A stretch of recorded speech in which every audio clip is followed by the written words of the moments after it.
students, welcome to my YouTube channel. Today we will do question number 9 of exercise 3.3. Question number 9 is given to us. In the above figure, both RISK and CLUE are parallelogram. यहाँ पे question में दिया गया है कि RISK and CLUE. This is a parallelogram. Find the value of x. हमें यहाँ पर ये जो x दिया गया है इसकी वैल्यू फाइंड करनी है. तो हम अपने क्वेश्चन को स्टार्ट करते हैं. सबसे पहले हम देखते हैं कि ये वाला जो एंगल बना हुआ है ये हमारा 120 डिग्री का है.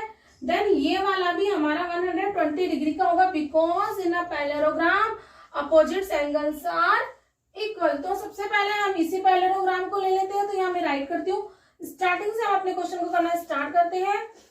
यहाँ पे हमारा हो गया इन द पैरेललोग्राम RISK.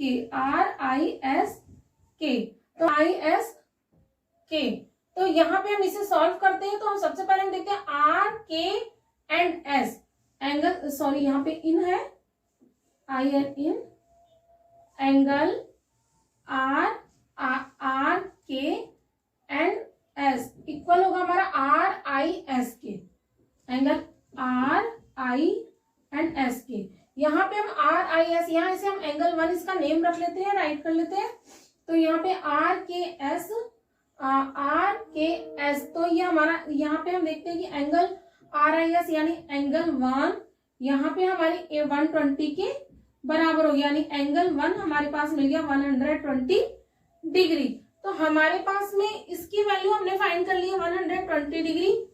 अब हम देखते हैं कि अब हम किसकी वैल्यू फाइंड कर सकते हैं. तो यहाँ पे मुझे दिख रहा है कि ये वाला एंगल जो है ये 70 डिग्री का है.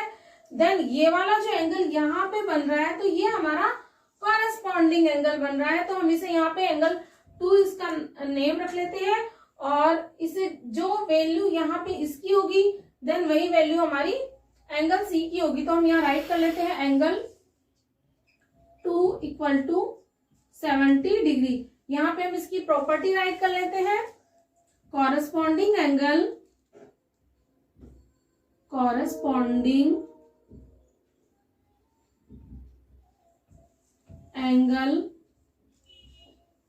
R equal. तो अब हमारे पास में इसकी वैल्यू आ गई एंगल 2 की 70 डिग्री. एंड अब हमारे को ये फाइंड करना है अगर हम इसकी वैल्यू निकालते हैं तो इसके अपोजिट में ये वर्टिकल एंगल होते हैं. तो वर्टिकल एंगल जो होते हैं वह भी इक्वल होते हैं. तो अगर हमें इसकी वैल्यू हमने फाइंड कर ली तो इसकी हमें मालूम चल जाएगी. लेकिन उसके लिए सबसे पहले हमने यहाँ पे एंगल 2 की वैल्यू फाइंड कर ली, एंगल 1 की वैल्यू फाइंड कर ली, लेकिन हमें ये वाली वैल्यू नहीं मिली है.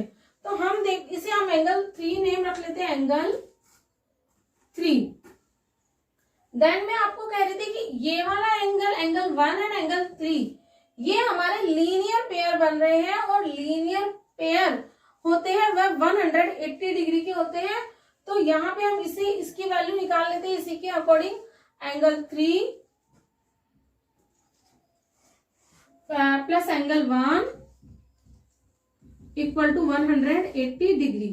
यहाँ पे एंगल 3 हमारे को निकालना है, फाइंड करना है. एंगल 3 प्लस एंगल 1 120 डिग्री दिया गया है एंड 180 डिग्री. यहाँ पे इसकी प्रॉपर्टी हम राइट कर लेते हैं. यहाँ पे लिख लेते हैं हम लीनियर पेयर.